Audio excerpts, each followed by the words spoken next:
Hi, good morning. എൻ്റെ പുതിയ വീട്ടിലേക്ക് സ്വാഗതം. അപ്പോൾ ആദ്യം സെറ്റാക്കാം. ഇന്ന് മാലദ്വീപൻ നാഷണൽ ഡേ ആയിരുന്നു. രാവിലെ 6 മണിക്ക് ഞാൻ നേരെ കൗൺസിൽ ഓഫീസിൻ്റെ ഫ്രണ്ടിൽ പോയി നാഷണൽ ഡേ കാണാൻ പോയി. അവിടെ പോയപ്പോൾ അവരവിടെ നാഷണൽ സോങ്ങും പിന്നെ നാഷണൽ ഫ്ലാഗ് അവർ ഉയർത്തുന്നതെല്ലാം രാവിലെ ഞാൻ എൻ്റെ ഫോണിൽ പകർത്തി കേട്ടോ. അതിനുശേഷം അവർ ചെറിയൊരു ടീ ബ്രേക്ക് പോലെ ചെറിയൊരു കോഫി ടീ അതിൻ്റെ ഒരു പരിപാടിയായിട്ടാണ് അവർ അത് മുന്നോട്ട് പോയത്. എല്ലാവർക്കും അവിടെ വന്നവരെല്ലാവർക്കും ഒരു കോഫി, ഒരു ബ്രേക്ക് പോലത്തെ ഒരു മുട്ടായി, അങ്ങനെ കുറേയൊക്കെ പിള്ളേരും ഉണ്ടായിരുന്നു. സ്കൂളിലെ പിള്ളേരൊക്കെ ഉണ്ടായിരുന്നു. സ്കൗട്ട് ഡ്രസ്സിലാണ് അവർ വന്നത്. അവരെല്ലാവർക്കും കുറച്ച് ഫുഡൊക്കെ കൊടുത്തു. ഇത് നമ്മുടെ ബീച്ച് സൈഡ് തന്നെയാണ്. ബീച്ചിൻ്റെ തൊട്ട് ഫ്രണ്ടിലായിട്ടാണ് ഇവരെ കൗൺസിൽ ഓഫീസ്. അത് കാണാം. അതൊന്ന് നോക്കുമ്പോഴത്തേക്ക് നമ്മൾ ഈ ബോട്ടൊക്കെ വന്ന് നിൽക്കുന്ന സ്ഥലമാണ് കാണുന്നത്. നേരെ അവിടെയാണ് ഇന്ന് ഒരു നാഷണൽ ഫ്ലാഗൊക്കെ ഉയർത്തി അവർ സെലിബ്രേറ്റ് ചെയ്തത്. രാവിലെ ഒരു 6 മണിക്കായിരുന്നു, കൃത്യം 6 മണിക്കാണ് അവർ ചെയ്തത്. കൗൺസിൽ ഓഫീസിൻ്റെ എല്ലാ ആൾക്കാരൊക്കെ ഉണ്ടായിരുന്നു. പിന്നെ ഞാൻ അവിടെ അടുത്തുള്ള ബീച്ചിൻ്റെയൊക്കെ ഫോട്ടോയൊക്കെ ഇങ്ങനെ എടുത്ത് ബീച്ചിൻ്റെയൊക്കെ വ്യൂ ഒക്കെ ഇങ്ങനെ നോക്കി. കാര്യം രാവിലെ ബീച്ച് കാണാൻ ഭയങ്കര ഭംഗിയാട്ടോ. ആ ഒരു ഗ്യാപ്പ് ഉണ്ട്. നേരെ അവിടെ നിന്നാണ് ഈ ബോട്ട് വന്നും പോയി നിൽക്കുന്നത്. ആ ബോട്ടൊക്കെ അവിടെ ഇങ്ങനെ കിടക്കുന്നത് നാളെയോ മറ്റാളെ പോകാൻ വേണ്ടി. അതിനുശേഷം നേരെ ഫിഷിങ്ങിലോട്ട് പോയി. ഞാൻ വിപിൻ സാറ് നേരെ ഫിഷിങ്ങിലോട്ട് ഇറങ്ങി. വിപിൻ സാറ് ചൂണ്ടയിട്ട് ഇങ്ങനെ പിടിക്കുക. ആദ്യം ഒന്നും കിട്ടിയില്ല കേട്ടോ. ഇതെന്ന് പറഞ്ഞു കഴിഞ്ഞാൽ നമ്മുടെ ബീച്ച് സൈഡിൻ്റെ നമ്മൾ ഓപ്പോസിറ്റ് സൈഡെന്ന് പറയാമെന്ന് പറഞ്ഞാൽ നമ്മൾ ഹാർബറിൻ്റെ ഓപ്പോസിറ്റ് സൈഡ്, റൈറ്റ് സൈഡ്, അവിടെയാണ് നമ്മൾ ആദ്യം പോയത്. വെള്ളം ഇത്തിരി കുറവായിരുന്നു. 2-3 പ്രാവശ്യം വിപിൻ സാർ ഇട്ട് നോക്കി, എന്നാലും വളരെയൊന്നും കിട്ടിയില്ല.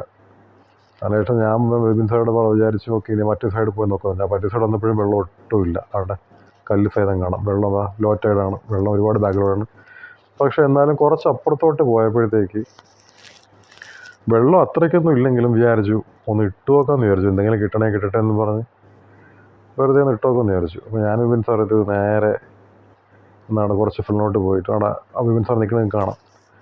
അവിടെ തൊട്ടപ്പുറത്ത് ആണ് നമ്മൾ മീൻ പിടിക്കാൻ പോകുന്നത്. ഇതെന്ന് പറഞ്ഞാൽ നമ്മളവിടെ ഒരു മരക്കൂട്ടമാണ് കേട്ടോ. അവിടെ വിപിൻ സാർ വെറുതെ നോക്കുക, എന്തെങ്കിലും കിടപ്പുണ്ടോ എന്ന് നോക്കുക. അപ്പം എന്നിട്ടാണ് ഇപ്പം വിപിൻ സാർ നിൽക്കുന്ന സ്ഥലത്താണ് നമ്മൾ മീൻ പിടിക്കാൻ പോകുന്നതിന്. ഞാൻ ആദ്യം വെറുതെ ഒന്ന് ഇട്ട് നോക്കി, ആദ്യമൊന്നും കിട്ടിയില്ല. രണ്ടാമത് ഇപ്പം വിപിൻ സാർ ചെയ്യണമെന്ന് വെച്ച് കഴിഞ്ഞാൽ ബ്രെഡ് എറിയുമ്പോഴത്തേക്ക് കുറേ മീനൊക്കെ നോക്കും, വരുമോ ഇല്ലയോ എന്ന് അറിയാൻ പറ്റും ബ്രെഡ് എറിഞ്ഞു കഴിഞ്ഞാൽ. പിന്നെ ഞാൻ ഒന്ന് ഇട്ടു, എനിക്കൊരു മീൻ കിട്ടി കേട്ടോ. ഗ്രൂപ്പർ, ഇതാണ് ഗ്രൂപ്പർ കേട്ടോ. നല്ല ടേസ്റ്റാണ് ഈ മീൻ. നമ്മൾ ഈ ഹമ്മൂർ എന്നൊക്കെ പറയും, നിങ്ങൾ കേട്ടിട്ടുണ്ടോ അറിയത്തില്ല. അതാണ് ഈ മീൻ, നല്ല മീനാട്ടോ. അതിനുശേഷം വിപിൻ സാർ പരിപാടി തുടങ്ങി.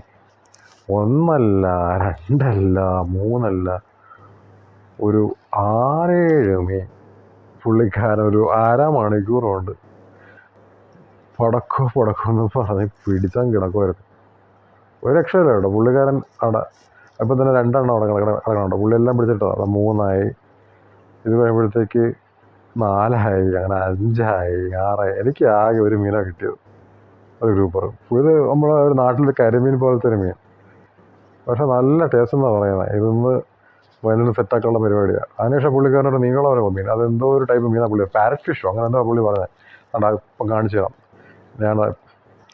ഞാൻ ബീച്ചിൽ ഞാൻ മീൻ പിടിച്ചുകൊണ്ടിരിക്കുമ്പോഴേ പുള്ളി പറഞ്ഞാൽ കിട്ടിയതാണ് ഈ ഫിഷ്. എനിക്ക് ഏത് ഫിഷൊന്നും പഠിച്ചില്ല. പുള്ളി പറഞ്ഞ് വേറെ എന്തോ ഒരു ടൈപ്പ് മീനാണ് ഫിഷ് എന്നാണ് പറഞ്ഞത്. നല്ല ടേസ്റ്റ് എന്നാണ് പറഞ്ഞത്. അങ്ങനെ ഇതിൻ്റെ ഒരു 3 എണ്ണവും പിന്നെ ബാക്കി കരിമീൻ പോലെ തിരിക്കുന്ന ഒരു 6-7 എണ്ണം എല്ലാം കൂടെ നല്ലൊരു ക്വാണ്ടിറ്റിയാണ് കിട്ടി കേട്ടോ. മീൻ ഒരുപാട് കിട്ടി. ഇത് നമുക്ക് ഇനി ഒരു 2-3 ദിവസത്തേക്ക് ഇനി വേറെ പരിപാടിയൊന്നുമില്ല. ഇനി ഇത് തന്നെയാണ്, മീൻ ഫ്രൈയും മീൻ കറിയും. അങ്ങനെയൊക്കെ തന്നെ ഇവിടുത്തെ ലൈഫ് മാലദ്വീപ്സിൽ. നമ്മൾ ഈ മീൻ വായ്പൊന്നുമില്ല, ഫുള്ളിങ്ങനെ കണക്ക് മീൻ പിടിക്കുക. അതായത് ഞാൻ പിടിച്ചത് ഇത് മാത്രം ഞാൻ പിടിച്ചത്. അതിൻ്റെ ഫോട്ടോ ഞാൻ ഇങ്ങനെ വെറുതെ എടുത്തോണ്ടിരിക്കുക. ഞാൻ പിടിച്ച മീനും മറ്റൊക്കെ ഫുള്ള് കിടക്കുന്നത് വിപിൻ സാർ പിടിച്ചതാണ്. പുള്ളിക്കാരൻ നല്ലൊരു മീൻ പിടിക്കും. എന്തോ അറിയത്തില്ല, ടെക്നിക്കാണോ ഒന്നും അറിയാൻ വയ്യ. ഞാനും ചോദിച്ചിട്ടുണ്ട് ഒന്ന് പഠിപ്പിച്ചു തരാനൊക്കെ. പുള്ളി പറഞ്ഞു ടെക്നിക്കൊന്നുമില്ല, ഒരു ലക്കും ഭാഗ്യമാണ്. അപ്പോൾ ശരി, ബായ്. അടുത്ത വീഡിയോയിൽ പിന്നെയും കാണാം.